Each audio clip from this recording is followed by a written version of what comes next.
listening to the Life Edit Project podcast, where busy, ambitious high achievers get the tools they need to fight overwhelm and overthinking with balance, self-mastery, and a positive mindset. I'm your host, Elizabeth Burrows.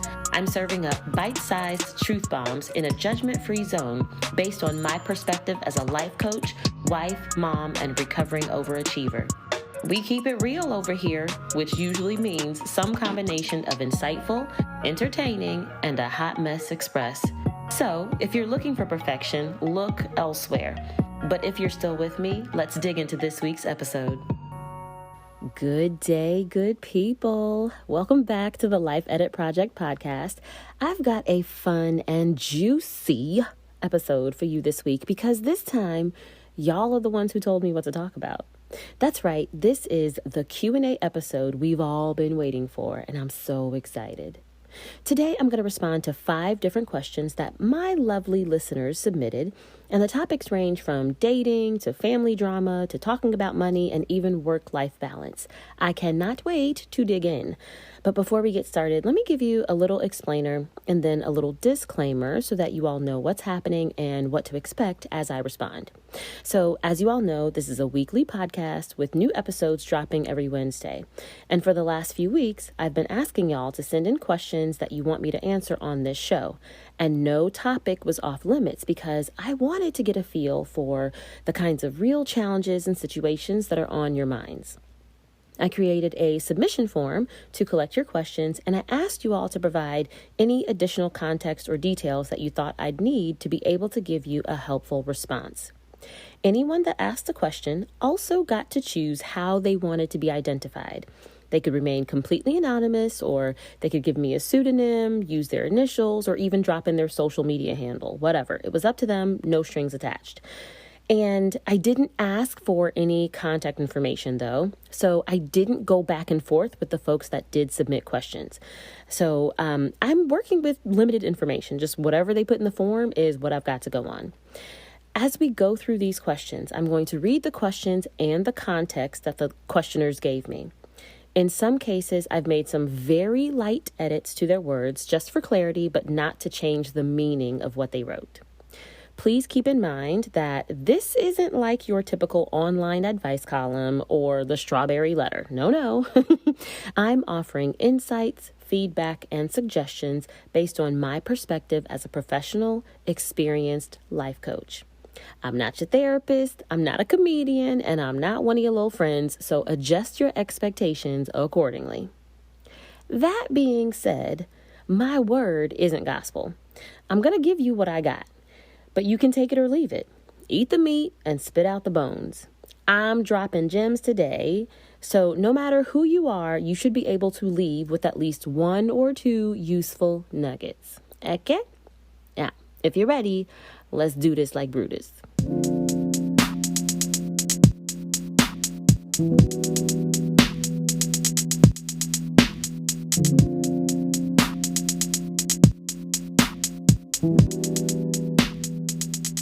So we're going to start off with some questions about family, because why not? The first question comes from an anonymous listener. Here's what they said. I want to move to another state with my family, and I have my mom, who is 89, living by herself. I want her to move with us, but I don't want her and my wife to have issues. How should I go about presenting this idea to both of them? Thank you. The additional context that they provided said, my wife and mom have attitudes at times. Thanks for this question, anonymous listener. There's a lot going on here, and if you were my client and we were on an actual coaching call, I would ask several questions to get more clarity on what's happening with the move and also the relationship between your wife and mom. But since I'm not able to do that through this podcast, I want to offer you a few things to consider. First, what kind of conversation do you want to have with your family? Do you want to make a decision collectively with everyone's input? Or are you looking to tell them your idea and persuade them to agree with you? Those are 2 very different conversations, and they require 2 very different approaches. To make a collective decision, you'll want to give both your mom and your wife a chance to express what they want, how they feel about the move, and give them a chance to offer alternative ideas. On the other hand, if you want to persuade them to agree with your moving proposal, build a case so that you can then build consensus.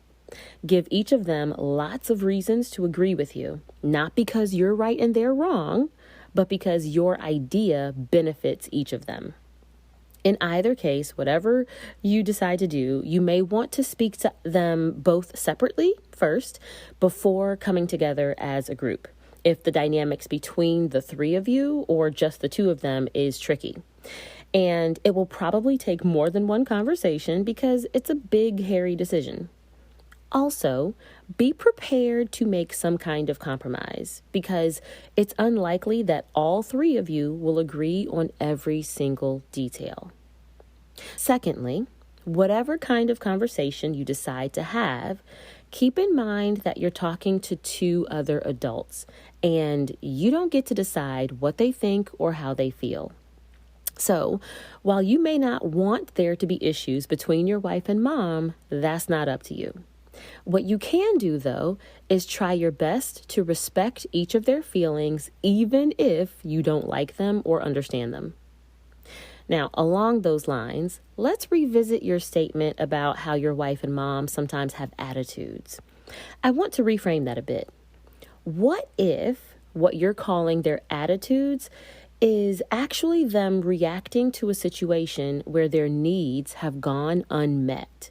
Because that's often the case with us humans, right?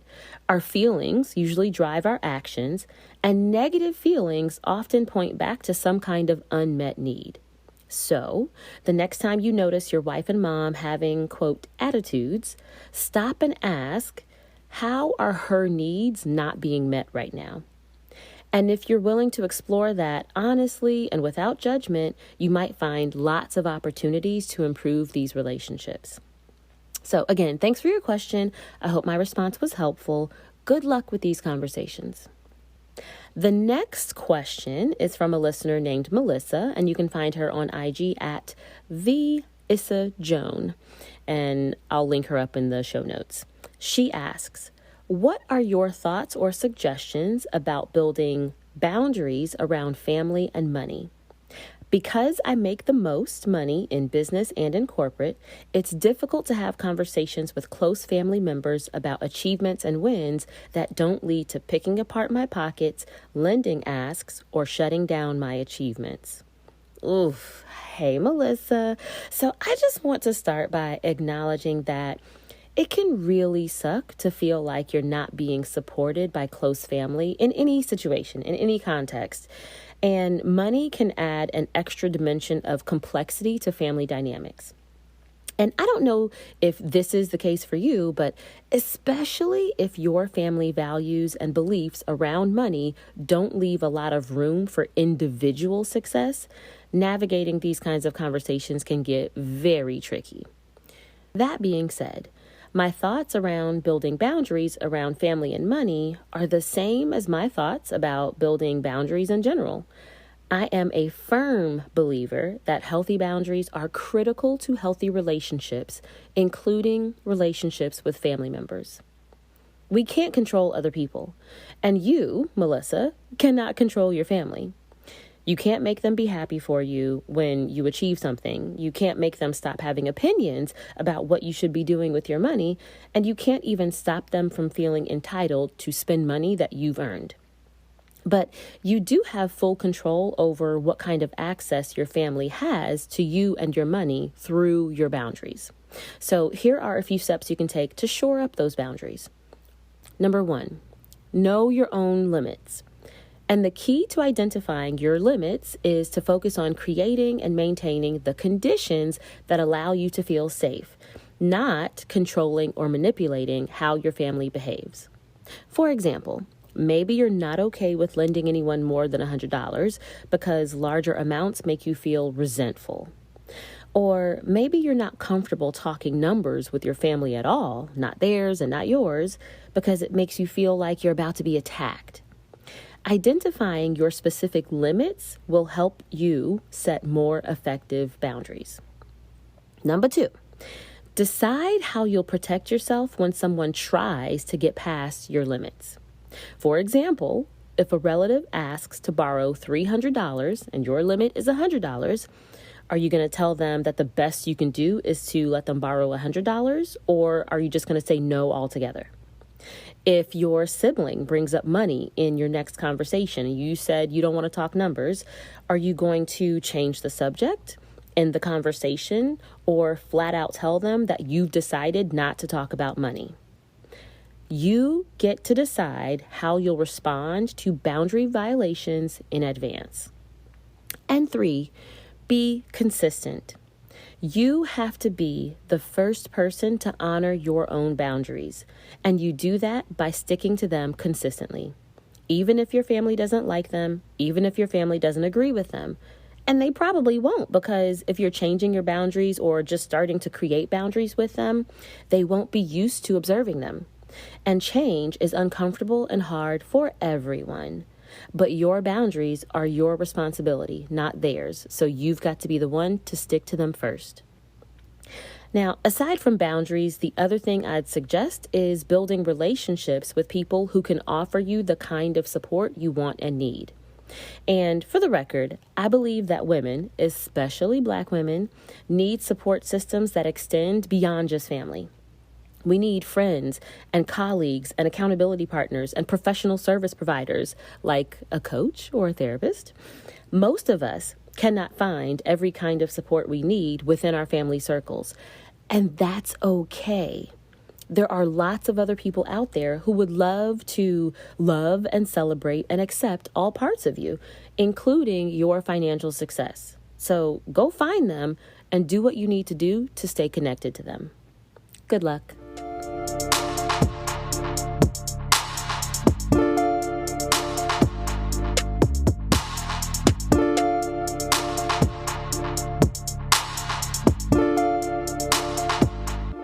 Okay, switching gears a little bit, the next 2 questions are about dating and romantic relationships, so they're pretty juicy. Question 3 comes from a listener who's calling themselves Lost in a Flaming Pit in Chernobyl, which is pretty dramatic, and I kind of love it. Here's what they had to say. Hi, Elizabeth. Thank you for doing this for me. I am attracted to and in love with a young lady, and there's a 30-year age difference between us. I'm poor and dropped out of life, not for political reasons. Fear of life, of death, you name the fear. Plus, no relationship with a lady. The lady is Christian, perhaps of Jewish background, an added blessing.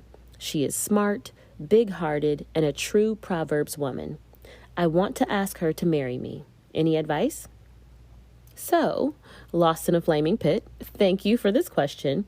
It sounds like you're in love with a much younger woman, you admire her and her values, and you want her to marry you.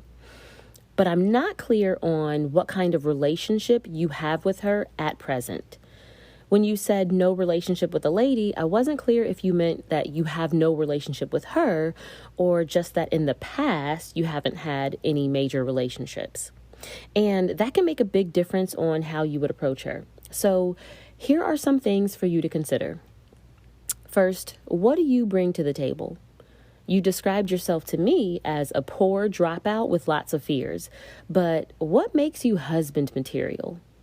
It's a good idea to figure this out before you propose marriage to her, because if you don't know why she should marry you, she won't either.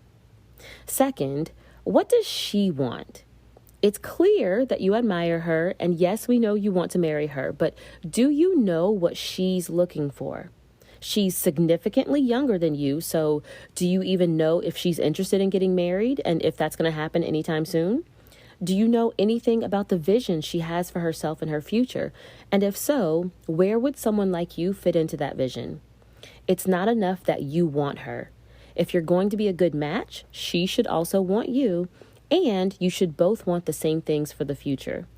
And if you don't know what she wants, then a good next step might simply be to try to get to know her better, if she's open to it. And third, be honest and upfront. It sounds like there are enough differences between you two that there could easily be misunderstandings if you're not communicating carefully and clearly. If you ask to spend time with her, make it clear that you're interested in a romantic relationship. If you're already dating, make it clear that you're hoping it leads to marriage. And when you make it clear where you stand, you'll make it easier for her to decide where she stands. And that's an important foundation for any relationship, but especially for a marriage. And of course, remember that if things don't work out with this particular love interest, you can take whatever you learn and use it to help you connect with someone else that might be a better match for you in the future. Okay? Good luck. Hey, I'm having a lot of fun answering these questions, y'all. But real talk, a lot of situations are so complex that the best way I can support you is through a proper coaching relationship. When you sign up for a one-on-one coaching package with me, I'll coach you every week over several months so that we'll have time to uncover and explore and address everything. We'll have time to ask all the questions, try on different answers, and yes, test out different strategies. We'll have time to make all the plans and time to figure out what to do when things don't go according to plan. And of course, we'll have time to see your work pay off.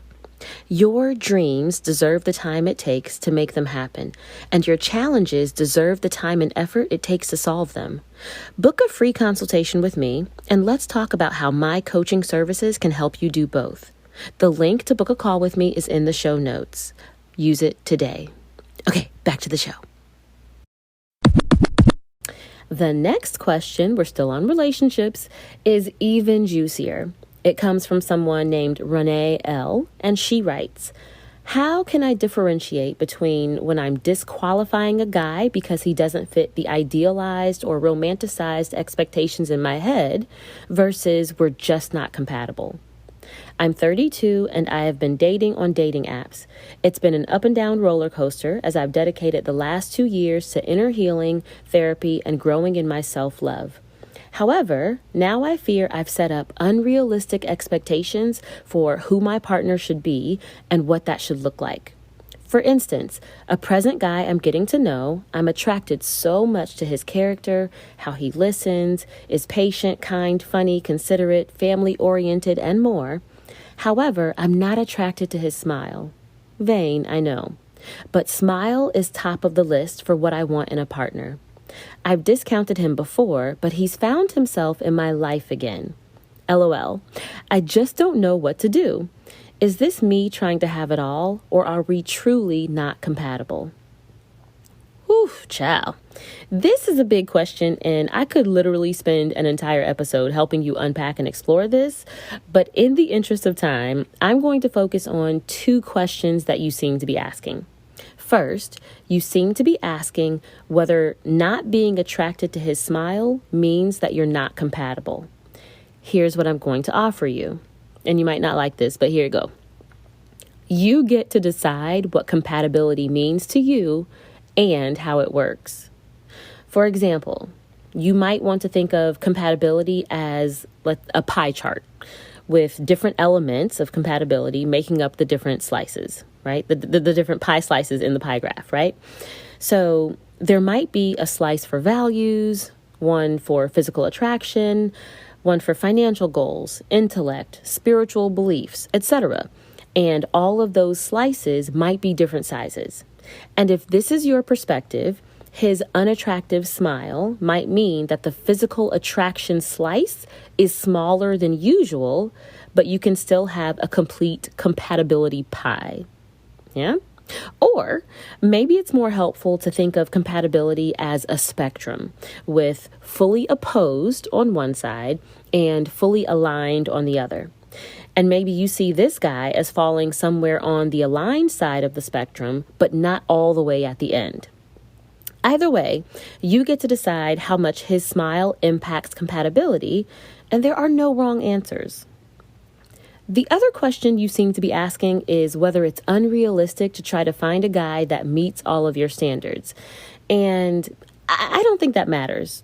Or more accurately, I don't think it's helpful to try to decide when and to what extent you should settle for less than what you want in a life partner.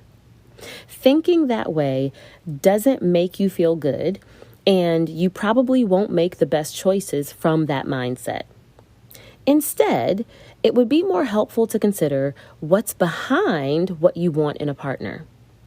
What's the reason you even have standards and expectations for a partner? Now, this isn't a trick question. I'm going to give you the answer.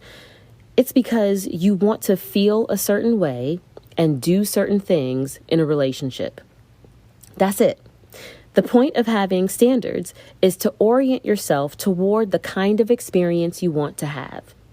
For example, you mentioned that the guy being patient and kind and considerate, that those were all positives. So I'm guessing you want to feel accepted and cherished and valued in a relationship. You also like that he's family oriented, so you probably want family to play a big role in your life with a partner. Maybe you even want to start a family with a future partner one day. So the question I pose to you is this: would you be missing out on any important feelings or experiences by not sticking to this standard? If the answer is yes, you get to decide whether you're okay with forfeiting those things in this relationship. And if the answer is no, then this particular feature might just be a strong preference, but not really an actual standard. And it's totally fine to have preferences because we all do. Listen, I'm gonna keep it real. I've been happily married for 12 years. And I'll be the first one to admit that even a good marriage has a lot of hard parts. Mine certainly has, right? And I imagine that some of those hard parts would be even harder if I didn't like my husband's face. So I'm glad that my man is handsome, because him being handsome makes my life easier. It makes my marriage easier.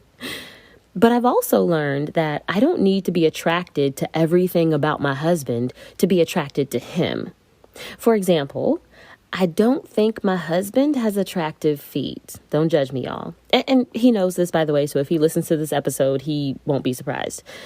But I decided a long time ago not to make it a problem that I don't like his feet.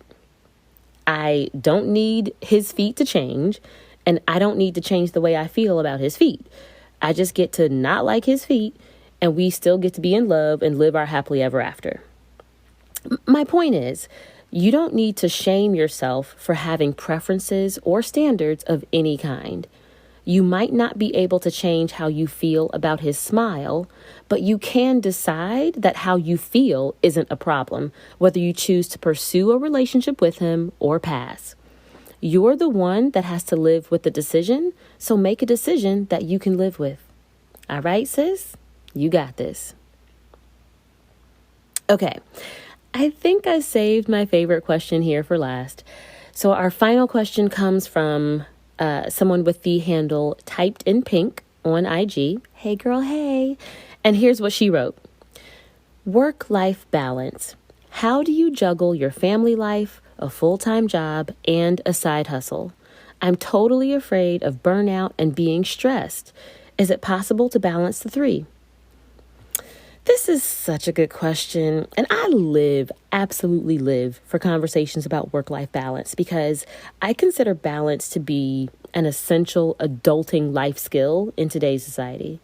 If we're going to survive the ups and downs of life while making a living and raising tiny humans, being productive members of our communities, and unlocking the potential inside of us without sacrificing our sanity or our well-being, we absolutely need balance.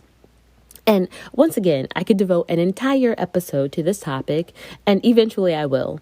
But today, I'm just going to give you the essence of what you need. So, is it possible to balance all three? Family life, a full-time job, and a side hustle? 100% yes, of course. And we know it's possible because there are people out there who do it. But let me give you a better question. What would it require of you to balance your family life, full-time job, and side hustle? This is a better question because the answer actually helps you figure out what to do. As with every listener question I've responded to today, the answer to this question is personal and individual. Balance is bespoke. It's based on who you are, what you want, the circumstances you're working with, and what you think and feel about them. If you think balance means getting promoted every other year at your job, making 6 figures in your side hustle, homeschooling your kid, and weekly date nights with your husband, it would require something very different than if you thought balance meant passing your annual evaluation at work to keep your job, being revenue positive, no matter how small, in your side hustle, and taking weekend trips as a family every other month. So, what would your life look like if these 3 areas were balanced? And what would be required of you to create and sustain that vision over the long term? That's balance. Now, you also mentioned that you're afraid of stress and burnout, and I gotta touch on that a bit. Come here, lean in, sis. You don't need to be afraid of experiencing any kind of feeling, ever. Your feelings are there to offer you feedback, and you can take that feedback and use it to make decisions about how to move forward. If you feel stressed, it's a signal that something needs more attention. You're feeling burnt out? That's a sign that you're overextended somewhere or not taking care of your basic needs. Are those feelings comfortable? No, of course not. But that's the point. Those negative, uncomfortable feelings are providing you real-time data that help you figure out when things are out of balance. Feel your feelings, accept the feedback, and adjust as necessary. The more you do this, the better you get at creating and maintaining the balance you crave. Whew.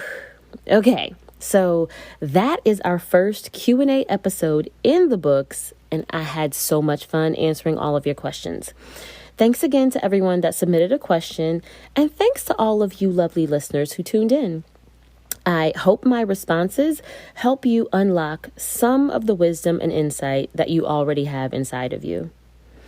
If you missed the deadline this time and you didn't get a question in, or if you're inspired and you just thought of a question that you'd want me to answer on this show sometime in the future, stay tuned. I'll definitely do another Ask Me Anything episode before the end of season 1. In the meantime, come and check me out over on Instagram. I'm at Life Edit Project, all one word. Every couple of weeks, I put an Ask Me Anything in my stories, so you can always hit me up over there and get a response on social media. Next week, make sure you come back because I've got another banger of an episode for you. This time, my husband will be joining me as a special guest, and we're going to talk about marriage, our marriage specifically. It should be a fun and enlightening conversation. And for those of you who want to know a little bit more about me and my personal life, this will give you a little peek behind the curtain, so you don't want to miss it. If you haven't already, be sure to subscribe and follow this podcast so that you get every episode downloaded to your device of choice auto-magically without having to think about it.